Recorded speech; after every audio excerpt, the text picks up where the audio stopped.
अस्सलाम वालेकुम। आप देख रहे हैं YouTube channel cricket with Ismail. अभी बाबर आजम की प्रेस कॉन्फ्रेंस हुई है आयरलैंड के तौर से डिपार्चर से पहले। मैं बहुत सारी बातें उन्होंने की हैं, कुछ बातें मुझे बहुत अच्छी लगी हैं, कुछ बातों पे मेरे भी सवाल हैं। मोहम्मद हारिस को लेकर फाइनली किसी ने सवाल पूछ ही दिया, किसी जर्नलिस्ट ने, किसी को ख्याल आ ही गया पूछ लेते हैं। बाबर आजम का इस पर यह कहना है कि मैं मानता हूँ को अपॉर्चुनिटीज उतनी नहीं मिली हैं T20 वर्ल्ड कप के बाद, पर PSL में भी वैसी परफॉर्मेंसेस वो नहीं दे पाए। ऊपर से हमारे टॉप ऑर्डर में रिसोर्सेज पहले ही बहुत सारे हैं। मैं खुद हूँ, रिजवान है, साइम अयूब है, फ़खर जमान है। टॉप 4 तो ये हमारा हो जाता है। टॉप ऑर्डर के बैट्समैन हमारे पास बहुत सारे हैं, रिसोर्सेज हमारे पास बहुत सारे हैं। अगर वो टीम में इंक्लूड किया जाता तो वो लोअर ऑर्डर में बैटिंग करता। यही वजह इसको हमने इंक्लूड नहीं किया। वो बुरा प्लेयर नहीं है, उसका बैड पैच चल रहा है। बाबर और रिजवान ने सेक्रीफाइस कर दिया साइम अयूब के लिए। ये भी बहुत बड़ी बात है। बहुत टाइम लगा था बाबर आजम को मनाने के लिए, ओपनिंग छोड़ने के लिए साइम अयूब के लिए। फिर जब वो कैप्टन बने बाबर आजम तो फिर वो खुद ओपनिंग पे आ गए और रिजवान नीचे चले गए।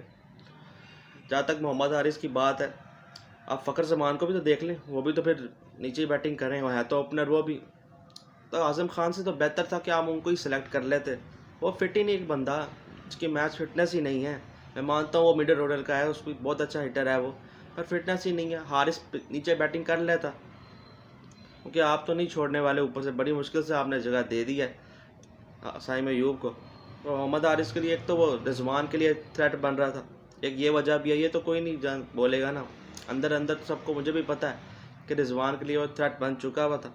एक तो सीनियर पे बहुत इनसिक्योर रहते हैं, यही वजह है कि वो बाहर होने की। ये वाली वजह तो भी तो बहुत पहले से बाहर है, अभी थोड़ी ना वो बाहर है। वो तो उस टाइम से बाहर है जब पाकिस्तान का न्यूजीलैंड का टूर था, जब शहीन कैप्टन था, तब से ही वो बाहर है। अभी थोड़ी वो बाहर हुआ है। पर जो सीनियर प्लेयर सेक्रीफाइस करते हैं यंग प्लेयर्स के लिए, अगर टीम में कोई आता है ना तो अपनी पोजीशन वो छोड़ते हैं, वो नीचे आते हैं। यहाँ पे एक सीनियर नीचे आया, अगली सीरीज में जब वो कैप्टन बनता है वो फिर ऊपर आ जाता है, वो दूसरे सीनियर को नीचे कर देता है। ये है कि खुद नहीं वो सेक्रीफाइस करते, किसी के कहने पे करते हैं। पहले ये चीज़ें सोचनी चाहिए थी। साइम अयूब जब टीम में आए थे, उनको आप नीचे खिलाते रहे ये तो तब जाके हफीज़ ने आपको किसी एक को मनाया, वो भी बड़ी मुश्किल आप माने। तो आप सीनियर प्लेयर हो, आपको क्या प्रूव करना है, आप उसको सेक्रीफाइस थोड़ा बहुत करो। ऊपर से बाबर साइम की ओपनिंग के बाद बाकी जो थर्ड नंबर से 8 नंबर तक जितनी भी बैटिंग है वो फ्लेक्सिबल होनी चाहिए कि अगर बाबर जल्दी आउट हो जाए तो रिजवान को भेज दें, साइम आउट हो जाए तो फ़खर को भेज दें या उस्मान खान को भेज दें। इस तरह होना चाहिए, ये नहीं कि फ़िक्स नंबर या 3 से 8 तक, वहाँ से फ्लेक्सिबल रखें। तो मोहम्मद हारिस भी फिट हो जाते हैं वहाँ पर। कहीं कभी साइम अयूब आउट होता तो मोहम्मद हारिस को भेज दिया जा सकता था। आजम खान से तो बेहतर ही है ना। अगर वो फैज फिट होते आजम खान तो बात अलग होती, वो फिट ही नहीं है, उससे बेहतर तो यही है। आमिर जमाल को लेकर उससे सवाल होता है कि उनको भी स्क्वाड में सेलेक्ट किया गया। उस पर उनका जवाब मुझे अच्छा लगा कि उन्होंने कहा टेस्ट की परफॉर्मेंस पे आप T20 में किस तरह रखते हैं, क्योंकि अभी T20 में वैसी परफॉर्मेंस नहीं है, अभी उनका टाइम है। अब उनको टाइम देना और चाहते हैं, उसके बाद लेकर आएंगे। ये वाली बात इनको बिल्कुल ठीक है। वसीम जूनियर को लेकर, जमान खान को लेकर सवाल हुआ कि वो इतने जमान खान डेथ में इतनी अच्छी बॉलिंग करते हैं, उसमें उन्होंने बहुत ही अजीब सा जवाब दिया कि वो न्यू बॉल बॉलर हैं। ऐसा थोड़ी है कि तो डेथ में बॉलिंग अच्छी करते हैं, न्यू बॉल बॉलर थोड़ी हैं वो। हसन अली को लेकर तुमसे सवाल किया गया, वो कहते हैं हसन अली का टीम में लाने से मेरा अकेले का फैसला नहीं, सारे सिलेक्शन कमेटी भी एग्री हुई थी, सबका फैसला, सबने मिलकर ये फैसला किया। और हम बैकअप पे रहे हैं हारिस रऊफ के, और टीम 15 में नहीं होंगे। उनसे बेहतर तो मैं ना यही कहना कि अगर उनको ये लाना था तो वसीम जूनियर को रख लेते हैं। उनको क्यों बाहर कर दिया? उनकी तो परफॉर्मेंस थी T20 वर्ल्ड कप में, अभी ODI वर्ल्ड कप में भी उनकी परफॉर्मेंस रही है। जितने उनको चांस मिले उन्होंने कुछ बेहतर परफॉर्मेंस दी हुई हैं। आपने हारिस रऊफ के बैकअप पे उनको रख दिया। बैटिंग ऑलराउंडर टीम में नहीं है, होना चाहिए या तो आमिर जमाल या वसीम जूनियर। चलो आमिर जमाल का जो रीज़न आपने दिया बहुत अच्छी रीज़न दी है, पर वसीम जूनियर को बाहर करने की कोई रीज़न सही दी ही नहीं। बस हसन अली के लेकर बाबर आजम पे सवाल उठ रहे हैं दोस्ती यारी के, पर मुझे भी पता है कि अकेला उनका डिसीजन नहीं है, ये सभी शामिल है। पिछली बार अलग बात थी ना, जब पिछली बार पहली बार कैप्टन तब वो खुद ही शामिल, सबसे मेन बंदा वही होते थे, उनकी बात सबसे ज़्यादा मानी जाती थी, तो बहुत ही पावरफुल कैप्टन थे। अब बात बहुत अलग हो चुकी है, अब वो उतने पावरफुल कैप्टन नहीं। तो ये चीज़ें गैरी क्रिस्टन से लेकर उनका सवाल पूछे गए उनसे कि अभी आपकी ओपनिंग है साइम के साथ, अगर वो आते हैं, वो सेक्रीफाइस करवाना चाहते हैं, अगर ये पोजीशन चेंज करवाना चाहते हैं आपसे, तो ये बात मैंने शुरू में कर दी है, ये वैसे मुश्किल से तैयार होते हैं। तो उन्होंने भी कोई इतना खास उस पर जवाब सही तरह दिया नहीं। बाकी उन्होंने ये कहा हमारा एम है वर्ल्ड कप जीतना, पिछले 2 साल से भी हम नहीं जीत पाए हैं, इस बार पूरा एम है कि हम जीतें T20 वर्ल्ड कप। इंडिया के अगेंस्ट मैच से लेकर उनसे सवाल किया गया कि विराट कोहली अगेंस्ट आपका क्या प्लान है। तो कहा विराट कोहली के बहुत बेहतरीन बैट्समैन है, दुनिया के सबसे बेस्ट बैट्समैन में से एक है, हमारा प्लान से उनके खिलाफ नहीं पूरी इंडिया की टीम के खिलाफ है क्योंकि एग्जीक्यूट करें, मगर अभी उसके लिए अब टाइम है बहुत, अभी हमारे पास मैचेस हैं। रोटेशन पॉलिसी को लेकर उनसे सवाल किया गया तो वो कहते हैं रोटेशन पॉलिसी का अब टाइम नहीं है, हमें अभी वही खिलानी है जो हमने T20 वर्ल्ड कप में खिलानी है।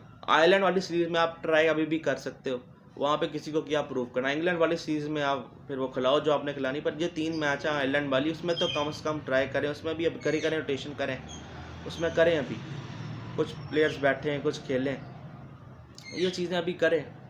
आयरलैंड वाली सीरीज़ में भी आप बड़े लड़के खेल रहे होंगे तो फिर फ़ायदा नहीं ना। मैं मानता हूँ अभी टाइम थोड़ा है, पर अभी तो इंग्लैंड वाली सीरीज़ भी है, उसमें आप पूरे 11 खिला लें फिर जो हमने खिलानी है। अभी अनाउंस तो किया नहीं है इन्होंने, ये भी इनकी हाल है, इनको कंफ्यूज जो है अभी कुछ प्लेयर्स के बीच में कि वर्ल्ड कप का स्क्वाड, इसलिए तो अनाउंस नहीं किया इन्होंने, को भरोसा भी नहीं है। हारिस जोहब की फ़िटनेस को लेकर उनसे सवाल किया गया, वो कहते हैं वो भी बेहतर हो रहे जा रहे हैं, हमें पूरी उम्मीद है कि वो फिट हो जाएंगे। तो ये प्रेस कॉन्फ्रेंस थी एक छोटी सी उनकी डिपार्चर से पहले। सवाल उनसे कुछ लोग, मुझे अच्छा लगा किसी ने मोहम्मद हारिस का सवाल फाइनली पूछ लिया, आमिर जवाल का सवाल भी अच्छा था। उनके ऊपर से मुझे एक उनका जवाब अजीब सा लगा जब मुझसे पूछा गया कि 200 रन का टीमें टारगेट कर रही हैं, तो उन्होंने कहा सिचुएशन कंडीशन के लिहाज से होता है ना, PSL में वहाँ 200 प्लस रन बन रहे थे पिंडी और लाहौर में, यहाँ पे हम 170-80 पे थे।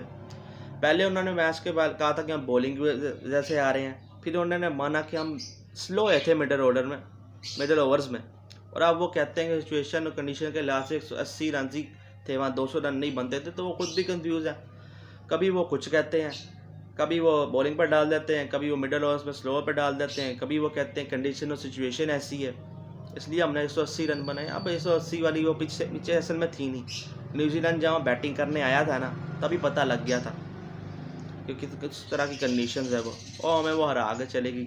अजहर महमूद तो ये बात मान रहे हैं, सबसे ज़्यादा जो कोई बात मार रहा है ना, गलतियां मार रहा है, तो अजहर महमूद है जो टीम के इस वक्त असिस्टेंट हेड कोच हैं। बाबर आजम की स्टेटमेंट ही चेंज हो जाती है हर वक्त, कभी ये कहते हैं, तो इस तरह नहीं होता कि कभी मिडल ऑर्डर पे ओवर्स में डाल दो, कोई बॉलर पे डाल दो, अभी को कंडीशन ही ऐसी थी। आप मान लो आप स्लो हुए हो, पावर प्ले को लेकर उनसे बात हुई, कहते हैं हम ज़्यादा 50+ की तरफ जाते हैं। साइम के साथ ओपनिंग की उनकी बात हुई है, तो कहते हैं साइम और मेरी ओपनिंग थोड़ी अलग है, रिजवान और मेरी ओपनिंग थोड़ी अलग है, वहाँ पे हम साइम ज़्यादा चार्ज लेता है। होना तो यही है, साइम अयूब की डिजर्विंग ओपनिंग है। अब देखते हैं साइम अयूब को कितनी अपॉर्चुनिटीज़ मिलती हैं, अगले 7 मैचेस में अगर परफॉर्म नहीं कर पाते, ये ना हो ना फिर बाबर रिजवान फिर से ओपनिंग पे वापस आ जाए। अब उनको लेकर जाएँ तो T20 वर्ल्ड कप भी उनको दें। अब उस्मान खान को लेकर मैं कहता हूँ कि उनको भी दें T20 वर्ल्ड कप। अब फिर वो कहाँ जाएगा बेचारा, पहली वो ज्यादती अपने साथ खुद कर चुका है, तो अभी ये दें टाइम। और मोहम्मद हारिस प्लीज़ अभी दोबारा सोच लें, अभी टाइम है। आजम खान नहीं फिट है, आपको मिडल ओवर्स में ऑर्डर के बैटर हैं, मैं मानता हूँ हिटर हैं, पर वो नहीं फिट। उससे अच्छा मोहम्मद हारिस है, और एज अ फ्लेक्सिबल आप रखेंगे 3 नंबर से लेकर 8 नंबर तक, तो फिर वो ऊपर आके भी खेल सकते हैं अगर खेलना है तो। और फ़खर जमान को भी काफ़ी अपॉर्चुनिटीज आप दे चुके हैं, उनसे आगे भी देखें आप। ओकर वैसे भी आप नीचे ही खिला रहे होते हैं, ऊपर तो आपने कराना नहीं है। तो ये चीज़ें आप देखें, और बॉलिंग में भी आप देखें कि अब कौन से कॉम्बिनेशन आपने खिलाने हैं। जब हारिस सरोफ वापस आ जाएंगे तो फिर क्या कॉम्बिनेशन बनेगा, कि क्या हारिस सरोफ खेलेंगे या मोहम्मद आमिर खेलेंगे, इन दोनों में से फिर एक ही हो सकता है। देखना पड़ेगा ना, फिर अबरार अहमद भी टीम में है तो उनको भी कितने चांसेस मिलते हैं, माद वसीम के साथ वो भी होंगे, तो फिर देखना पड़ेगा किसको ये चांस देते हैं। वसीम जूनियर में होना चाहिए था, एक बैटिंग ऑलराउंडर ज़रूर होना चाहिए था टीम के अंदर, जो उन्होंने नहीं रखा। और जमान खान जैसा बॉलर डेथ में अच्छा, तो उसको आप रख सकते थे। हसन अली से बेहतर था, इन दोनों में से किसी एक को रख लेते। हसन अली ऐसे आप कह रहे हैं बैकअप पे है, तो बैकअप उसका हिस्सा नहीं है प्लेइंग 11 का, या फिर उसका स्क्वाड का हिस्सा नहीं है, तो फिर बैकअप पे भी वो फिर कोई और रख लेते। एक्सपीरियंस का नाम पे आप उसको लेकर आएंगे, एक्सपीरियंस है उनका, मैं मानता हूँ एक्सपीरियंस उनका है, फिर अजीब ही है ना आपकी। ये असल की मोहम्मद अली को लेकर भी सवाल हुआ कि मोहम्मद अली क्यों नहीं हुए, तो उनका ये कहना है कि अभी उनका टाइम है, वो कुछ कोई एक्स्ट्रा और नहीं, कोई ज़्यादा किस्म का होता है तो हम उसको ले आते हैं, पर अभी मोहम्मद अली को हमें नहीं लगता लाना चाहिए। तो ये अजीब है, एक बंदे की PSL परफॉर्मेंस पे एक आ जाते हैं टीम हसन अली तो दूसरा नहीं आ पाता। तो कुछ चीज़ें हैं ऊपर नीचे अजीब व गरीब सी। मैं तो यही चाहूँगा कि पाकिस्तान इस सब के बावजूद भी ये T20 वर्ल्ड कप ज़रूर जीते, क्योंकि बहुत ज़रूरी है हमारा ये T20 वर्ल्ड कप जीतना। अगर नहीं जीतते तो बहुत बुरे रिज़ल्ट आने का चांस है और बहुत बुरा होने वाला है फिर काम, अगर ये रिज़ल्ट हमारे अच्छे नहीं होते। और मोहम्मद आमिर और इमाद वसीम के लिए भी है, अगर आप डिलीवर नहीं कर पाए तो फिर आपको कुछ बुरे रिज़ल्ट ही देखने को मिलेंगे। गुस्सा आपको आवाम का देखने को मिलेगा बहुत ज़्यादा। और बाबर आजम की अपनी खुद की बैटिंग परफॉर्मेंस पिछले 4 टूर्नामेंट्स में नहीं आई, 2 Asia cup, ODI world cup, T20 world cup. इस बार उन पर बहुत ज़्यादा रन्स ड्यू हैं, उनको बहुत ज़बरदस्त बैटिंग करनी होगी और जो उनके लिए आसान नहीं होगी। कंडीशन जैसी है, स्पिनर्स मदद मिलेगी वेस्ट इंडीज़ में, तो वो स्पिनर्स पर स्ट्रगल करते हैं कि बहुत ज़्यादा ज़रूरी है उनके लिए परफॉर्म करना, क्योंकि एज अ कैप्टन भी और एज अ प्लेयर भी। कैप्टन अगर वो नहीं अच्छी कर पाए कैप्टनशिप, फिर उन पर सवाल उठेंगे। बैटिंग में तो उस बार बहुत ज़्यादा सवाल उठने वाले हैं, उनको परफॉर्मेंसेस देनी पड़ेंगी। बहुत ज़्यादा उम्मीद उनसे लगाई जाती है, वो नहीं दे पाते। इस बार उन पर बहुत सख्त क्रिटिसिज्म होगा अगर उन नहीं दे पाए। यह थी प्रेस कॉन्फ्रेंस आयरलैंड टूर से डिपार्चर से पहले। इसी के साथ वीडियो करें लाइक, चैनल करें सब्सक्राइब। अल्लाह हाफिज़।